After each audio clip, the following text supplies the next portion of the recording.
Buenos días, bienvenidos al culto digital de la Iglesia Bautista Esperanza Viva en este 28 de junio, ya entrados en verano y con algunos días de calor que ya hemos tenido. Ahora que estoy grabando es el sábado, día 27, y tengo un vecino que está de obras y de vez en cuando hay un ruido de taladro que parece que va a hacer un agujero ahí en la pared desde mi cocina. Pero bueno, si suena, pues espero que me podáis escuchar a mí mejor que a ellos. Bien, voy a leer unos versículos en Hechos, capítulo 4, versículo 12. Y esta es la segunda vez que la grabo, porque la otra vez es que el taladro estaba cada 2x3. Ahora para que se cayó un poquito. Bien, Hechos 4, 12 dice: y en ningún otro hay salvación, porque no hay otro nombre bajo el cielo dado a los hombres en que podamos ser salvos, el nombre de Jesús. Y luego, en en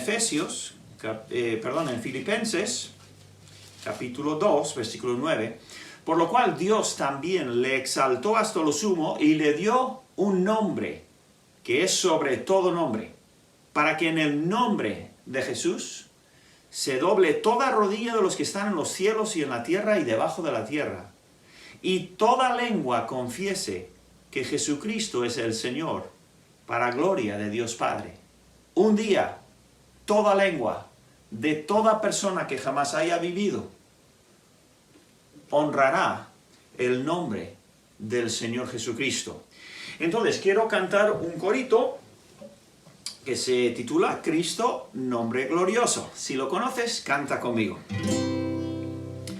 Cristo, nombre glorioso, precioso Salvador, bello Señor, Emmanuel, Dios con nosotros, palabra viva, mi Redentor.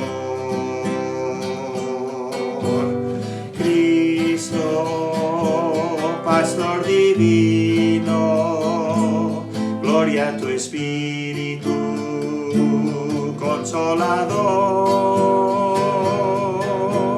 lléname de tu presencia, que mi alma sienta tu santo amor. Repetimos la primera parte. Cristo, nombre glorioso, precioso Salvador, bello Señor, Emmanuel, Dios con nosotros, palabra viva, mi Redentor.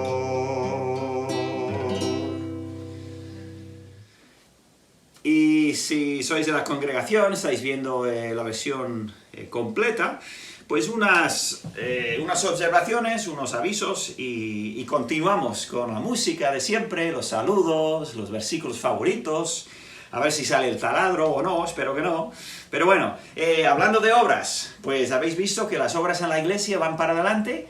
Gracias a Dios hay buenos trabajadores, esos chicos rumanos que también son creyentes y trabajan bien, y algún otro que pueda ayudar, pues va para adelante la obra. Y el pladur ya está bastante avanzado, todo el tema de pladur, y ya pues es ponerle la pasta esa y lijar y pintar y tal, y quedan las escaleras, la instalación de la estufa y bueno, y otros detalles también. Hay semanas de trabajo, por supuesto, pero ya las cosas se ven muchísimo mejor. En cuanto a cultos, como ya os dije, a ver si en la segunda quincena de julio podemos tener la primera reunión de la iglesia, digamos. ¿Cómo será? Pues tendremos que ver. Será muy diferente, no nos hagamos ilusiones de tener lo mismo que antes, va a ser un comienzo nuevo, habrá muchas cosas diferentes, hay muchas restricciones, limitaciones, protocolos que hay que seguir. Debemos de tener dos cosas presentes. Una, la precaución, por el contagio, recuerda que igual tú o yo no le damos tanta importancia al virus, pero quizás el hermano que está al lado sí le da, o igual también es de riesgo o lo que sea, ¿no? Bien, los de riesgo no deberían llegar al culto, pero me entendéis, hay diferentes opiniones y diferentes maneras de verlo. Desde luego que en general, como creyentes, no debemos de temer el virus. Nuestra confianza está en el Señor, literalmente, no en magia, no, en el Señor. Pero sí es cierto que es un peligro, es una realidad y debemos de tener precaución. Y de ahí, pues un montón de limitaciones o instrucciones, protocolos, como lo quieras llamar, propias también de cualquier otro lugar público, ¿no? Entonces, precaución por un lado tendremos que tener en muchos sentidos, más que antes, y también tenemos que tener presente nuestro testimonio de cara al público, de cara al pueblo que pasa por delante de la puerta, que vean que las cosas se están llevando a cabo bien, porque es nuestro testimonio cristiano también el que está en juego. Entonces tendremos que tener una entrada ordenada y salida ordenada al culto. Dentro del local pues hay que tener muchas precauciones. Fuera nos vemos en la calle o nos vemos en casa entre semana y tal, pues ya es otra cosa, según las personas, y muchos ya nos hemos visto personalmente, y qué bueno es vernos y podernos saludar como Dios manda, ¿no? Pero en público y especialmente dentro del lugar público que es la iglesia debemos de tener todo esto en mente. Bien, pues espero que estéis aprovechando toda la enseñanza y las oportunidades que os preparamos y os compartimos, tanto enseñanzas, música, oportunidades de ofrenda especial y tal, porque lo preparamos para ello, para la iglesia, para nuestra familia espiritual. Entonces, yo sé que algunos trabajáis muchas horas y no podéis ver tanto. Tampoco estoy sacando un devocional todos los días. Es una por semana. Y con un poco de esfuerzo, aunque sea durante la comida o la cena, podéis escuchar o ver el YouTube del devocional de la semana, porque es enseñanza buena, directa, para fortalecer tu fe y ayudarte en tu caminar con el Señor. Así que, por favor, no desaprovechéis esas oportunidades que os damos. Un detallito más que iremos anunciando, por supuesto. Me hará falta, o nos hará falta mucha ayuda de todos, y cooperación para los cultos. Seguramente habrá al principio, habrá un límite de los niños, de qué edad pueden venir, simplemente porque es difícil controlar todo el movimiento. Y imagínate que estamos todos sentaditos muy bien entre nosotros, pero hay un niño de 4 años que no para y va de uno a otro, y al final, ¿qué hemos hecho con el protocolo?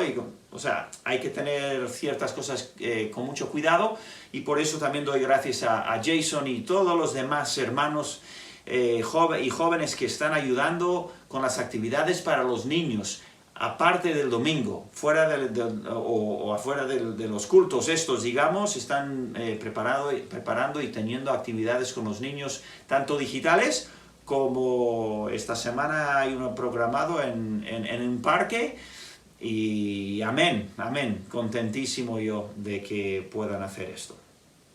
Muy bien, pues vamos adelante con música especial y los testimonios y tal, y luego pues y los estudios, y finalmente también ese mensaje sobre Nicodemo. Bueno, pues no ha sonado ni una vez el taladro. En la primera vez no hacía más que darle, así que gracias a Dios por eso. Hasta luego.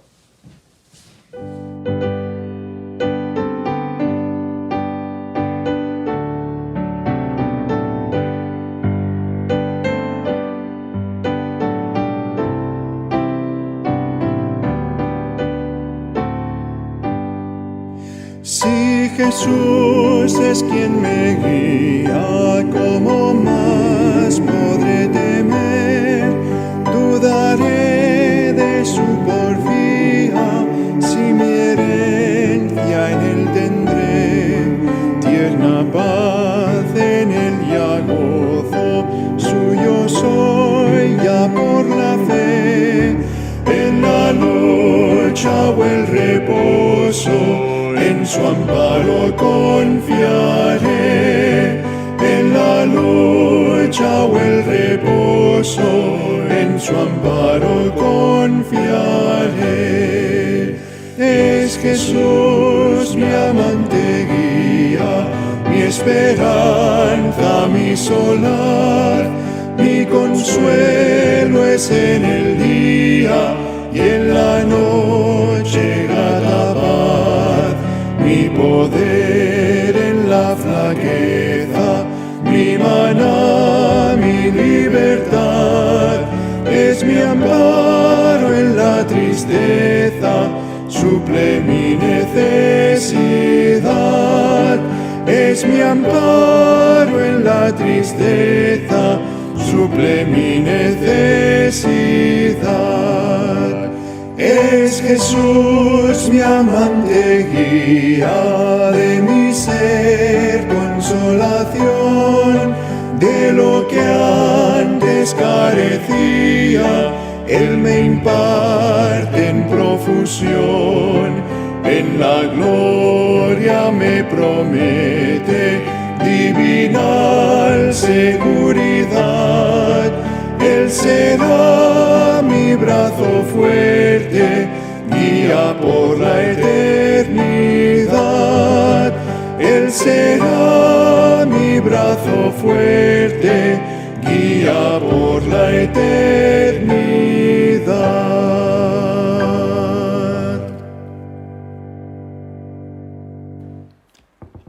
Buenos días, hermanos. Saludos desde el sur de España. Llevamos ya un poco más de 2 semanas aquí ayudando en la iglesia en Petrer, Alicante. Su pastor se encuentra en el extranjero hasta finales de agosto. Entonces estoy encargado de los cultos de los domingos, el estudio bíblico los miércoles y cualquier otra cosa que surja mientras que el pastor no está. Todo va muy bien y estamos conociendo cada vez más a los hermanos de la congregación. Y de verdad damos gracias a Dios por esta oportunidad de servirle aquí.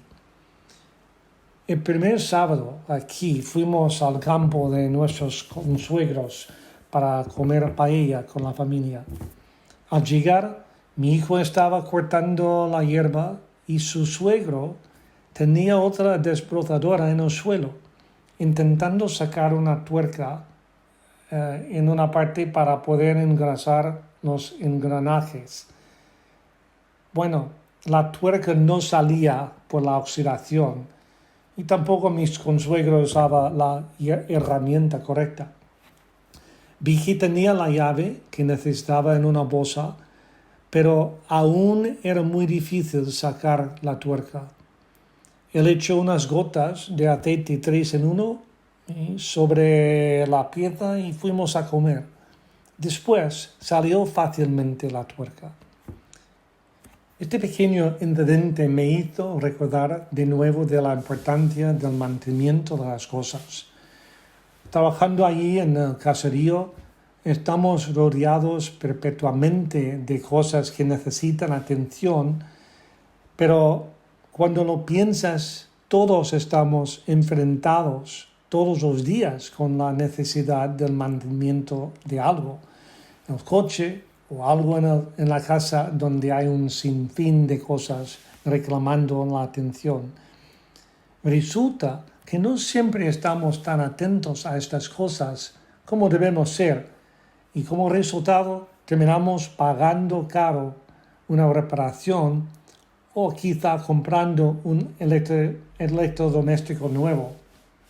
Fijaos en lo que Salomón dijo hace muchos siglos en Eclesiastés 10:18. Por la pereza se cae la techumbre y por la flojedad de las manos se llueva la casa. Yo personalmente soy gran creyente en el mantenimiento de las cosas, pero también veo que el tema del mantenimiento toca a nosotros en la esfera de la vida espiritual también. Entonces, comparto pensamientos sobre el tema.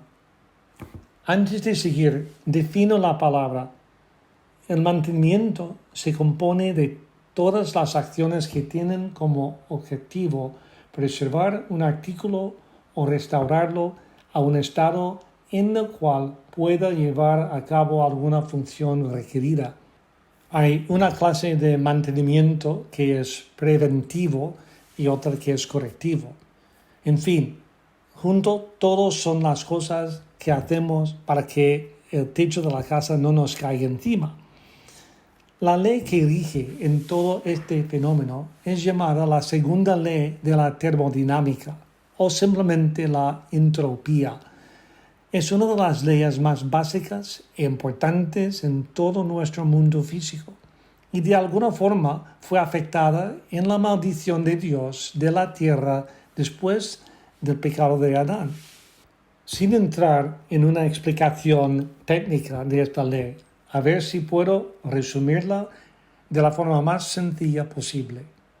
Quiere decir que con el tiempo todas las cosas se deterioran, se rompen y llegan a ser menos útil, pierden su eficacia y poder.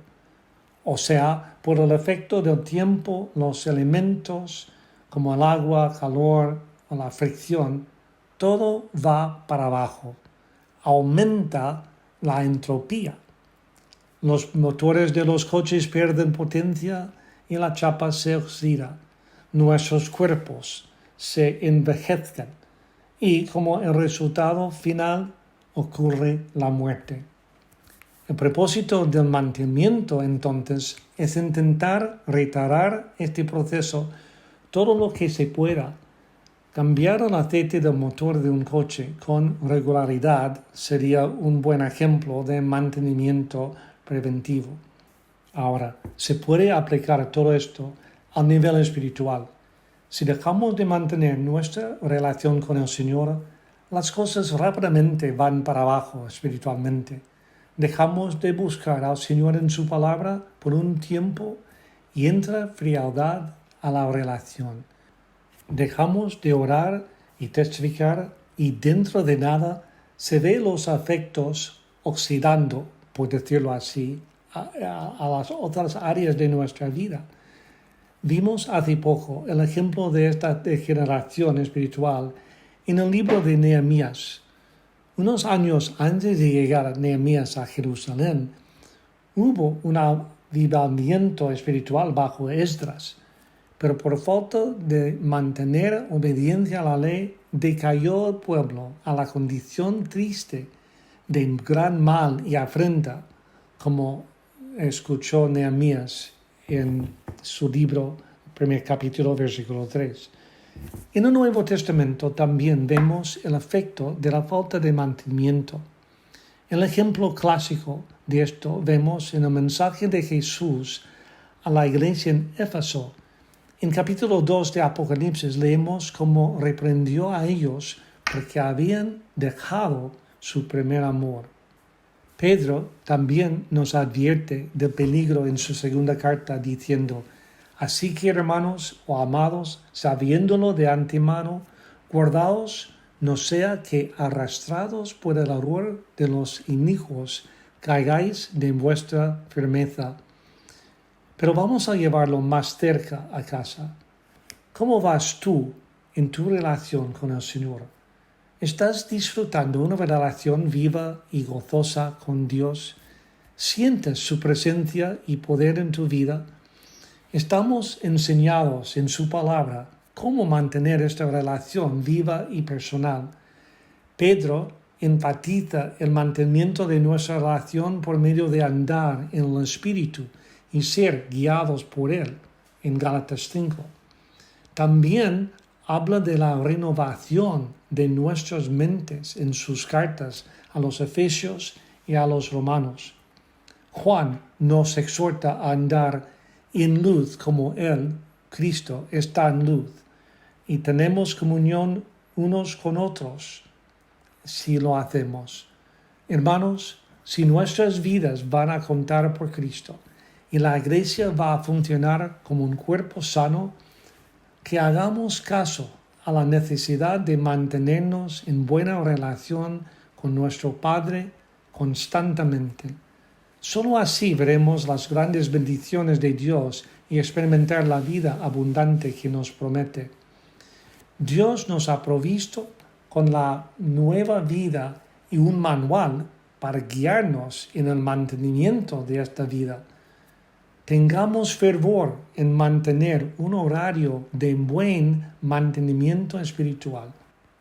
Primero sería diariamente leyendo y estudiando en el manual de la vida, la Biblia.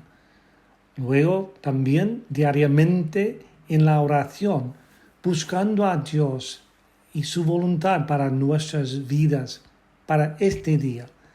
Y, como dice en Efesios 6:18, orando en todo tiempo, con toda oración y súplica en el Espíritu, y velando en ello con toda perseverancia y súplica por todos los santos. Y otra cosa sería no dejando la comunión con los hermanos, ejercitando los dones espirituales. El poder de vivir la vida cristiana solo viene de Dios, el autor de la vida. Nada podemos hacer sin Él, ni aparte de Él. Pero el aspecto de mantenimiento cae a cada uno. Como dice Judas, pero vosotros, amados, edificando sobre vuestra santísima fe, orando en el Espíritu Santo, conservaos en el amor de Dios, esperando la misericordia de nuestro Señor Jesucristo para vida eterna. Judas 20:21. A la medida que seamos fieles y sumisos a este proceso de Dios, veremos su gran poder obrando y venciendo los efectos de la entropía espiritual que luchan constantemente contra nosotros. Por tanto, no desmayamos.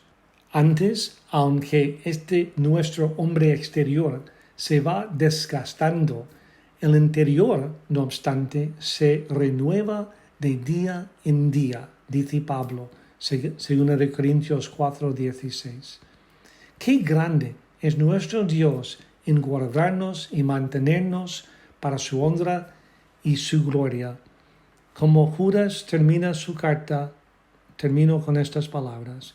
Y aquel que es poderoso para guardaros sin caída y presentaros sin mancha delante de su gloria, con gran alegría, al único y sabio Dios, nuestro Salvador, sea gloria y majestad, imperio y potencia, ahora y por todos los siglos. Amén.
Buenos días, hermanos, que Dios les bendiga. Soy Julio. En esta mañana voy a leer Romanos 10 del 9 al 11 y dice así: que si confesares con tu boca que Jesús es el Señor y creyeres en tu corazón que Dios le levantó de los muertos, serás salvo.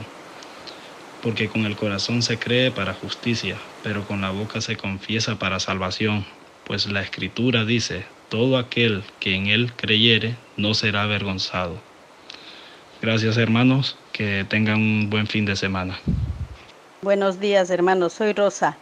Quiero compartir unos versículos de la Biblia que está en Salmos 46, 10 y 11. Estad quietos y conoced que yo soy Dios. Seré exaltado entre las naciones, enaltecido seré en la tierra.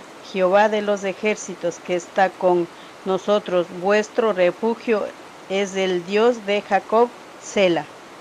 Hola, soy Ivonne Lario, desde Nicaragua. Estuve visitándoles hace casi 2 años. Me sentí muy bendecida con la iglesia. Soy madre de Elizabeth y Jorge, abuela de Daniel y Joseph. Quiero compartir un pasaje de la Biblia que se encuentra en Salmos 34, 1 al 3. Bendeciré a Jehová en todo tiempo, su alabanza estará de continuo en mi boca. En Jehová se gloriará mi alma. Lo oirán los mansos y se alegrarán. Engrandeced a Jehová conmigo y exaltemos aún a su nombre. Dios les bendiga, hermanos. Buenos días, hermanos, soy Paola. Voy a compartir con vosotros otro de mis versículos favoritos que está en Eclesiastés 3:15 y dice: aquello que fue, ya es, y lo que ha de ser, fue ya, y Dios restaura lo que pasó. Os mando un abrazo fuerte a todos y que Dios os bendiga. Hola, soy Sara Campeán y me gustaría compartir Filipenses 4, 6 y 7. Por nada estéis afanosos, sino sean conocidas vuestras peticiones delante de Dios en toda oración y ruego, con acción de gracias. Y la paz de Dios, que sobrepasa todo entendimiento, guardará vuestros corazones y vuestros pensamientos en Cristo Jesús. Hola, hermanos, ¿qué tal? ¿Cómo están? Pues mi nombre es Fernando Corbí Galeana. El Señor me salvó a los 18 años y me llamó estando en unos campamentos ahí en Guadalajara, en una predicación del hermano Mario, y rápidamente he estudiado en Puerto Rico, educación cristiana secundaria, una licenciatura, y después, como tenía estudios del conservatorio aquí en Elche, pues también hice una maestría en estudios pastorales ahí en Bob Jones y también en Church Music, en música eclesiástica en el apartado de canto. Y entonces, pues luego estuve trabajando en la UCLA en Monterrey, en Guadalupe, el municipio de Guadalupe. Allí estuve hasta el 2008 y luego ya me regresé aquí. Estuve también enseñando hice dos institutos intensivos en el caserío. Creo recordar que el primero fue sobre la poesía hebrea y el otro fue sobre el libro de Proverbios, sobre el justo. Y bueno, mi versículo predilecto, creo que hay muchos, la verdad, pero uno que me está llamando mucho la atención es el de Romanos 8:28. Y sabemos que los que aman a Dios, todas las cosas les ayudan a bien, esto es, a los que conforme a su propósito son llamados. Entonces, muchos saludos y pues para los que no me conocen, bendiciones. Queridos hermanos, soy Alicia Cuadrado. Les saludo desde Salamanca y les comparto unos versículos que han sido siempre muy importantes para mí. Juan 8:31. Dijo Jesús a los judíos que habían creído en él: si vosotros permaneciereis en mi palabra, seréis verdaderamente mis discípulos y conoceréis la verdad, y la verdad os hará libres. Un abrazo, bendiciones. Hola, soy Eneco y mi versículo favorito está en Proverbios 14:2. El que camina en su rectitud teme a Jehová, mas el de caminos pervertidos lo menosprecia. Agur. Hola, muy buenos días, hermanos de la iglesia ahí en Lazcao. Soy Irrad. Para los que no me conozcáis, soy el pastor de la iglesia en Irún y yo creo que la mayoría me conocéis. Pero un placer saludaros y gracias al pastor Andrés por la oportunidad de este saludo. Espero que estéis muy bien y quería compartir un versículo que yo creo que es uno de mis favoritos, no sé si decir mi favorito, pero de los muchos muy bonitos y muy profundos y muy importantes en mi vida. En Filipenses capítulo 1 versículo 6, pues seguro que está entre mis favoritos, que dice que estando persuadido de esto, que el que comenzó en vosotros la buena obra la perfeccionará hasta el día de Jesucristo. Y se podría decir muchísimo de este versículo, pero muy rápidamente es lo primero que encontramos, es la gran esperanza que tenía Pablo de que a pesar de las pruebas, a pesar de las dificultades, a pesar de todos las subidas, las bajadas, las curvas, las cuestas que nos trae la vida, él estaba totalmente convencido que Dios estaba haciendo una obra perfecta en nosotros. Y este es uno de los ánimos que nosotros tenemos, es una de las cosas que debe hacernos seguir adelante a pesar de cualquier cosa que Dios traiga. Sabemos que Dios lo hace en amor y lo hace siempre para perfeccionarnos. Espero que todos os encontréis muy bien. Seguro que unos estáis pasando momentos mejores, otros estáis pasando momentos peores, pero en esas luces y también en esas sombras, Dios está haciendo una obra perfecta en cada una de vuestras vidas. Un abrazo muy fuerte y a ver si Dios permite que nos veamos pronto. Buenos días, queridos hermanos. En esta mañana vamos a ver un pensamiento acerca de el gozo. Voy a comenzar leyendo en Primera de Tesalonicenses, capítulo 5, a partir del versículo 12. Dice así la palabra de Dios. Os rogamos, hermanos, que reconozcáis a los que trabajan entre vosotros y os presiden en el Señor y os amonestan, y que los tengáis en mucha estima y amor por causa de su obra. Tened paz entre vosotros. También os rogamos, hermanos, que amonestéis a los ociosos, que alentéis a los de poco ánimo, que sostengáis a los débiles, que seáis pacientes para con todos. Mirad que ninguno pague a otro mal por mal. Antes, seguid siempre lo bueno unos para con otros y para con todos. Estad siempre gozosos.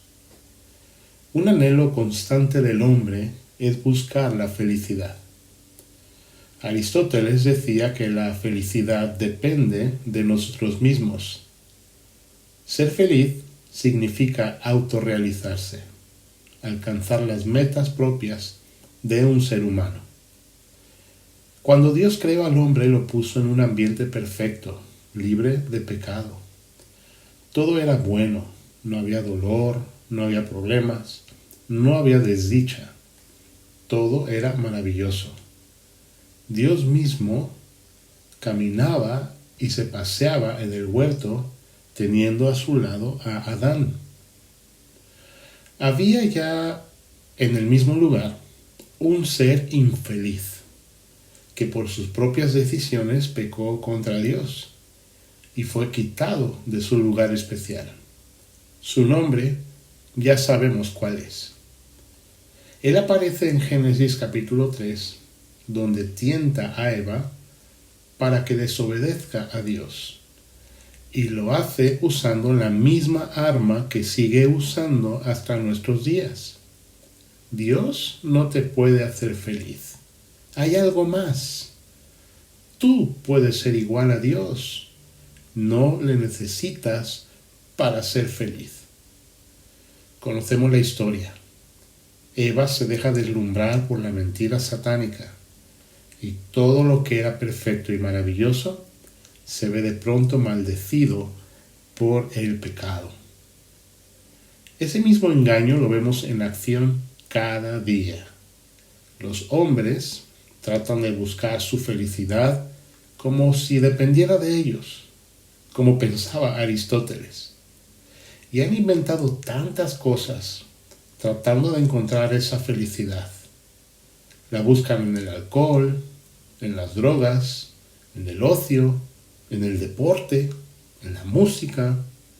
Los famosos artistas, que por cierto suelen ser de las personas más infelices que hay, lo buscan en el dinero y un largo etcétera, etcétera. Pero lo único que siguen haciendo es autoengañarse, y la mentira de la serpiente sigue teniendo el mismo éxito que en Edén. Como ya lo he dicho antes, en otras ocasiones, ante la entrada del pecado y su justa retribución por parte de Dios, el Señor mostró su gracia y su misericordia desde el mismo momento de la caída del hombre en pecado. Por esa gracia y misericordia, Dios pacientemente trata con una raza caída. Y una de las cosas que tiene que enseñarnos es que por las circunstancias y consecuencias traídas por el pecado, es imposible en esta vida tener un banquete continuo de felicidad. Pero a pesar de tan triste realidad, podemos aprender a vivir con gozo.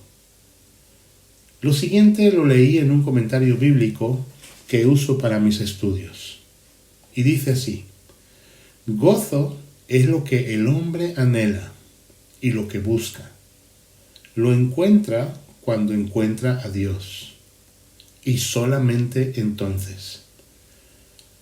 Retiene este gozo en la proporción en que crece en el conocimiento de Dios. Dios es el autor del verdadero gozo, como de toda buena dádiva, siendo Él perfectamente bueno y por encima de todo mal. Es presentado como hallando su propio gozo en el arrepentimiento del pecador, que vuelve para buscarle. Al haberse introducido el pecado, y habiendo el hombre quedado alejado de Dios, su idea de gozo es llegar a ser tan feliz como pueda sin Dios y alejado de Él. El gozo no es la ausencia de problemas, mis queridos hermanos, o de pruebas. Experimentamos gozo cuando entendemos que todo está en las manos de Dios y depositamos nuestra confianza en Él. Una mente y un corazón en los cuales hay gozo tendrán la capacidad de ver más allá de las circunstancias del momento. El fruto del gozo es la paz que se produce cuando descansamos en nuestro amado Padre Celestial. En 1 de Pedro capítulo 1, versículos 8 al 9, dice lo siguiente: a quien amáis sin haberle visto, en quien creyendo, aunque ahora no lo veáis, os alegráis con gozo inefable y glorioso, obteniendo el fin de vuestra fe, que es la salvación de vuestras almas. Aquí hay algo muy precioso. La palabra gozo en esta porción habla de alegría. Y esta palabra que aparece aquí, inefable, quiere decir inexpresable o indecible. Esto es que aunque aún no tengamos lo que anhela nuestra alma, que es estar con Él, podemos vivir en este mundo con una alegría inexpresable, indecible. Y nos preguntamos, ¿pero cómo puede ser esto posible? Si vivimos en un mundo donde hay tantos problemas, donde hay tantas circunstancias tan terribles como estamos viviendo actualmente, ¿cómo puedo yo experimentar esta alegría inexpresable, indecible? ¿Cómo un ser humano ante las evidencias que ve cada día del dolor y la angustia y la enfermedad y tanta incertidumbre que hay porque no sabemos qué va a pasar. ¿Cómo yo puedo cómo puedo yo vivir en todas estas circunstancias con esta alegría? Pero no es una simple alegría. Aquí está hablando gozo inefable. Esto es una alegría inexpresable, indecible. ¿Cómo es posible? ¿Cómo es esto posible? Bueno, como ya mencionamos, nuestro gozo no depende de las circunstancias, sino de nuestro descansar en nuestro amado Dios y sus fieles promesas. Así que, aun con las circunstancias que nos tocan vivir, o que nos toquen vivir en el futuro, podemos tener gozo. El apóstol Pablo escribió la carta o la epístola a la iglesia en Filipos, y esta carta fue escrita cuando el apóstol Pablo estaba en la cárcel. De una manera muy interesante, las palabras gozo, gozarse o regocijarse aparecen prominentemente 15 veces. Recuerda, fue escrito estando en la cárcel. Un comentario bíblico escrito por un hermano de apellido Baxter dice lo siguiente acerca de esto: las cadenas suenan en las muñecas y los tobillos del escritor, pero él las hace sonar como campanas del cielo. En tu vida, ¿qué resuena cuando vienen los problemas y las circunstancias difíciles y las pruebas? Palabras de desánimo, de queja, de enfado, de enojo por lo que te está tocando vivir. O como el apóstol Pablo, que estaba encadenado, metido en una cárcel, en lo profundo de una cárcel. Y a pesar de esto, él tenía gozo en su corazón. Tenía esa profunda alegría en su corazón. ¿Cuál era la diferencia? ¿O cuál es la diferencia? Que el apóstol Pablo conocía muy bien a su Dios y sabía que lo que estaba pasando en ese momento era solamente temporal, que la verdadera felicidad, la verdadera plenitud vamos a tenerla cuando estemos con el Señor. Pero mientras tanto, tenemos que aprender a tener gozo en medio de las circunstancias que nos toquen vivir. Que el Señor os bendiga, queridos hermanos, que tengáis muy buena semana.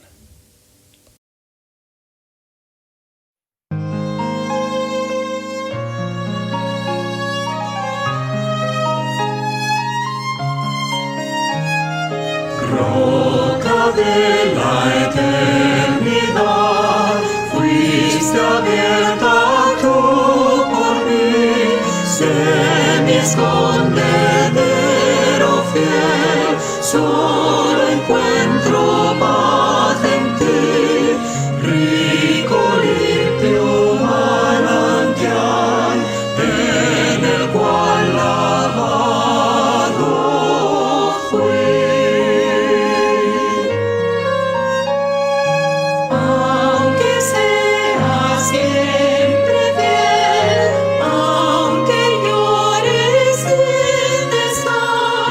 Del pecado no podrás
fuiste abierta tú por mí.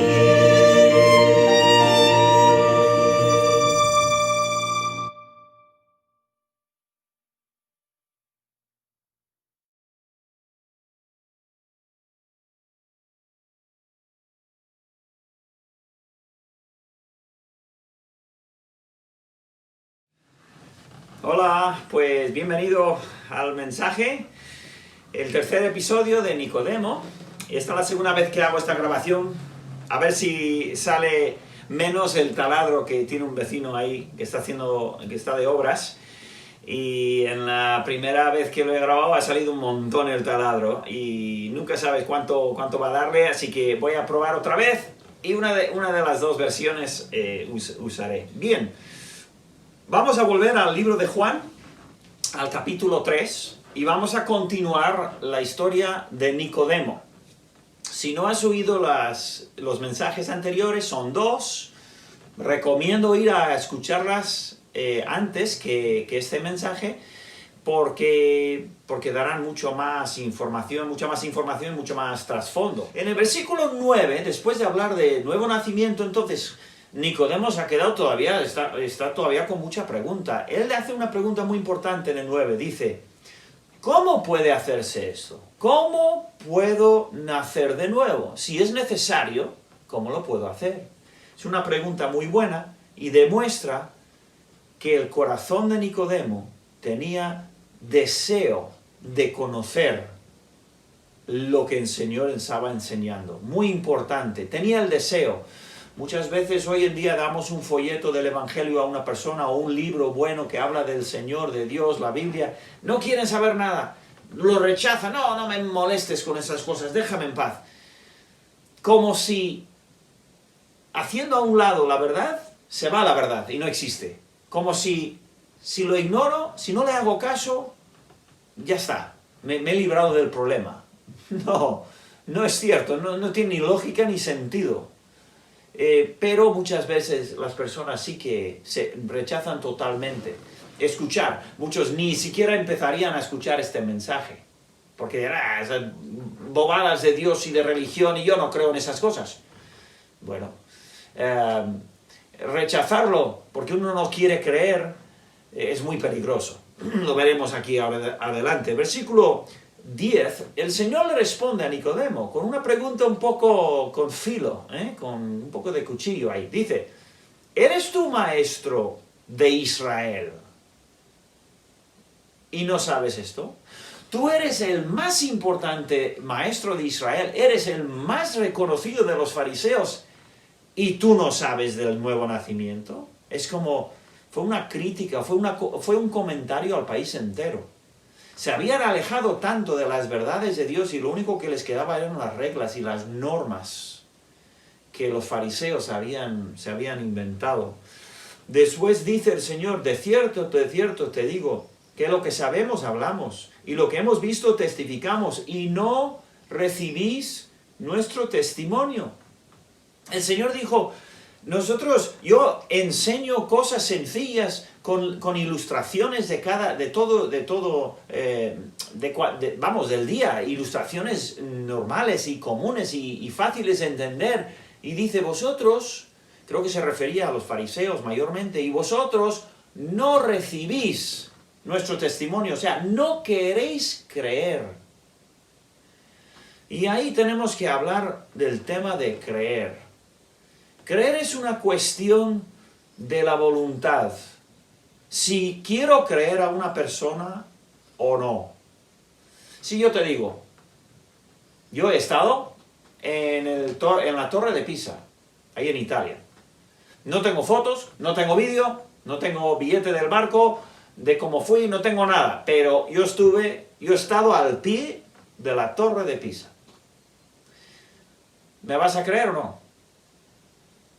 Bueno, depende de algunos factores. Depende si quieres creerme. Es una cuestión de confianza. Si confías en mí o no. Igual estoy diciendo cualquier cosa y no me crees, porque no te fías de mí. Pero la cuestión de confianza la cuestión de confianza no es lo más profundo. antes de la cuestión de confianza, es una cuestión de conocimiento de la persona en quien quieres o vas o no vas a confiar. ¿Qué sabes de mí? ¿Me conoces? ¿Sabes si soy mentiroso o si digo la verdad? ¿Si soy persona de mi palabra o no? La cuestión de la voluntad de creer, detrás está la cuestión de confianza. Después, detrás de la cuestión de confianza está la cuestión de conocimiento. ¿Sabes en quién estás creyendo? ¿O en quién vas a creer? ¿Conoces la persona que lo dice? ¿Conoces la fuente de información? Nosotros creemos la Biblia. ¿Por qué? Porque estamos convencidos de que es la palabra de Dios y tenemos confianza en la Biblia y por lo tanto tenemos la voluntad de creer todo lo que dice. La persona que rechaza la Biblia de plano y lo echa por la ventana, yo no creo en esas cosas, pero que no investiga la fuente, se está saltando toda lógica. No cree porque no quiere creer, porque no quiere saber si hay confianza, si puede tener confianza en la palabra de Cristo o no. Esta cuestión de creer, yo no creo porque no veo, bueno, no tiene mucho sentido. Creemos por confianza. Si alguien nos dice algo que no podemos ver, si nos fiamos de esa persona, le creemos, aunque no lo vemos. Entonces, esto de creer es muy importante. El Señor dijo, nosotros hablamos de cosas sencillas y no recibís, no queréis creer. No queréis creer. Dice, si os he dicho cosas terrenales y no creéis, cosas visibles, cosas que podéis entender, cosas sencillas, cosas que se pueden de alguna manera verificar y no creéis, dice, ¿cómo creeréis si os dijere las celestiales? No me vais a creer las cosas que os digo de la vida eterna y del cielo y de la eternidad si no me creéis lo más sencillo, lo más básico de la tierra. Entonces el Señor dice, versículo 13, dice, nadie subió al cielo sino el que descendió del cielo. El Hijo del Hombre que está en el cielo. Aquí habla del Hijo del Hombre. ¿Quién es el Hijo del Hombre? Él mismo. Él se llamaba, su título personal era el Hijo del Hombre, que hablaba que era Dios hecho hombre, Dios encarnado, pero que Él, su lugar era el cielo, su lugar era la vida celestial. Y Él decía, yo soy el único testigo del cielo, no hay nadie más. Y eso lo sabemos de la vida, lo podemos comprobar. No hay ni una sola persona que muere y vuelve para decirnos qué hay después de la muerte. ¿Cómo es esa vida después de la muerte? ¿Cómo es? Nadie vuelve de la muerte. El único testigo fiel de lo que hay al otro lado de la muerte es el Señor Jesús, que dijo, yo soy el único, no hay otro. En la Biblia hay una persona que murió, el apóstol Pablo, en el capítulo 12 de Corintios habla de una visión que tuvo del paraíso, del cielo, y dijo, no hay palabras para poder describir lo que yo vi, no puedo describirlo, no me es permitido y las palabras no hay palabras para ello. Es lo más cercano que ha llegado una persona a ver. Pero nadie, dijo el Señor, más que yo, nadie sabe lo que hay al otro lado, en lo que es el cielo. Entonces, el Señor en el versículo 14, otra vez volvemos a la cuestión de confianza, por cierto. El Señor dijo, yo sí que he estado, nadie más, ¿me vais a creer o no? Cuestión de confianza, cuestión de conocimiento si me conocéis bien. Cuestión de voluntad, si queréis creerme y lo que os digo. Y a continuación, en el versículo 14, mira lo que el Señor dice. Dice, y como Moisés levantó a la serpiente en el desierto, así es necesario que el Hijo del Hombre sea levantado. Anda, ¿y esto qué es? Bueno, Moisés era famosísimo por sacar a los judíos de Egipto, por el Mar Rojo y estar en el desierto. Él era muy famoso. En una escena que todo judío conocía muy bien, del capítulo 21 del libro de Números, sucedió algo que todo niño, toda niña judía aprendía enseguida la historia. Y era la historia de la serpiente de bronce. Los judíos habían estado en el desierto un tiempo, estaban murmurando, siempre se estaban quejando, y en una ocasión el Señor envió serpientes venenosas y empezaron a morder a la gente, y la gente empezó a morir. Clamaron a Dios pidiendo misericordia y perdón, y el Señor le dijo a Moisés, Moisés, hace una serpiente de bronce, levántalo en una estaca para que la gente lo pueda mirar, y toda persona que se esté muriendo de un mordisco de víbora, que se esté muriendo, si mira a esa serpiente de bronce, se sanará. Y así sucedió. Una historia tremenda que había sucedido más de 1000 años antes, pero todo con un propósito. Porque ahora Jesús dice, yo, el Hijo del Hombre, tengo que ser levantado como esa serpiente de bronce en el desierto que levantó Moisés. ¿Esto qué es? Esto es una promesa. Esto es una profecía.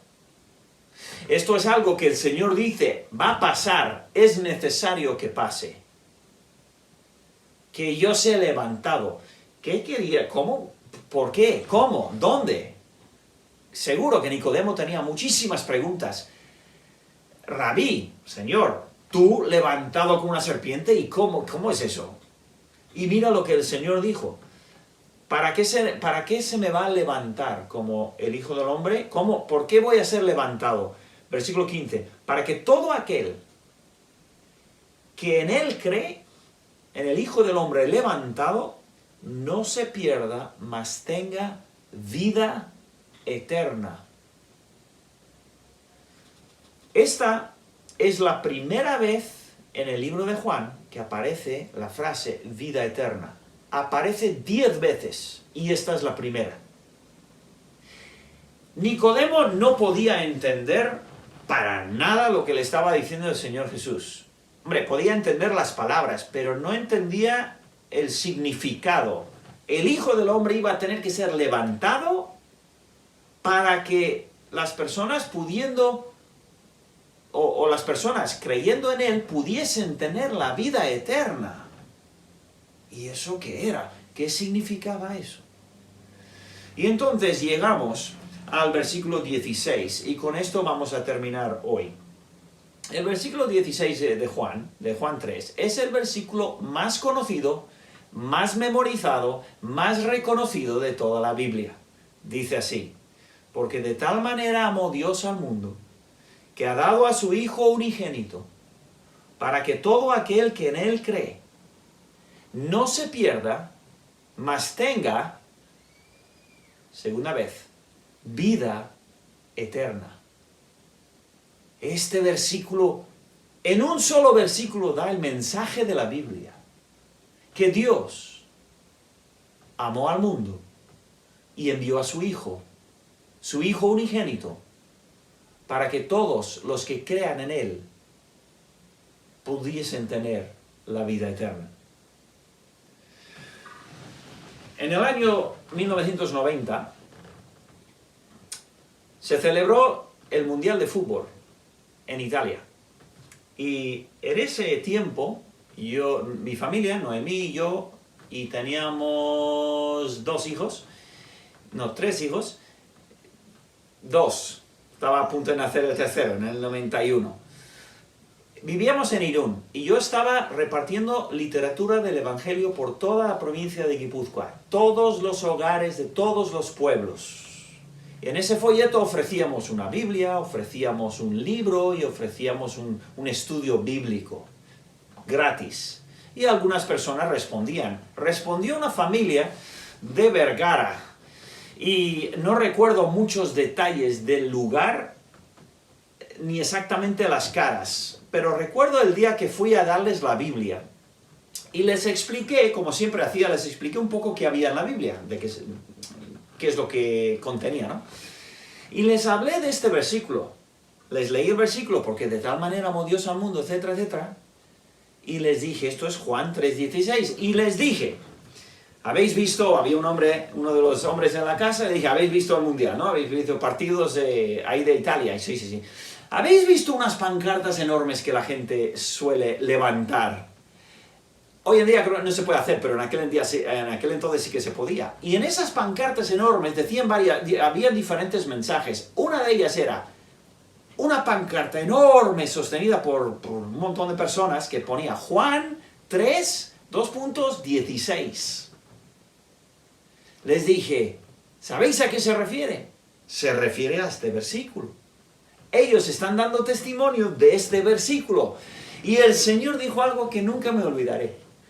Dijo, anda, pues, qué cosa. Yo pensaba que eso era una marca de whisky o algo así. Triste y gracioso a la vez. Pero Juan 3.16, este mensaje maravilloso, este señor no sabía qué era. Pero cuando llegó la Biblia a su casa, le pude leer el versículo y le pude explicar que era Juan 3.16. Vamos a dejarlo aquí por hoy, por esta vez. Y voy a poner en la pantalla 4 imágenes que cogí de internet. Las cuatro imágenes tienen Juan 3.16 sobre fondos diferentes. Y vamos a verlos. Los voy a dejar unos, no sé, 5 segundos cada uno, 5 o 6, unos cuantos segundos, las 4 imágenes. Y después, con eso terminamos.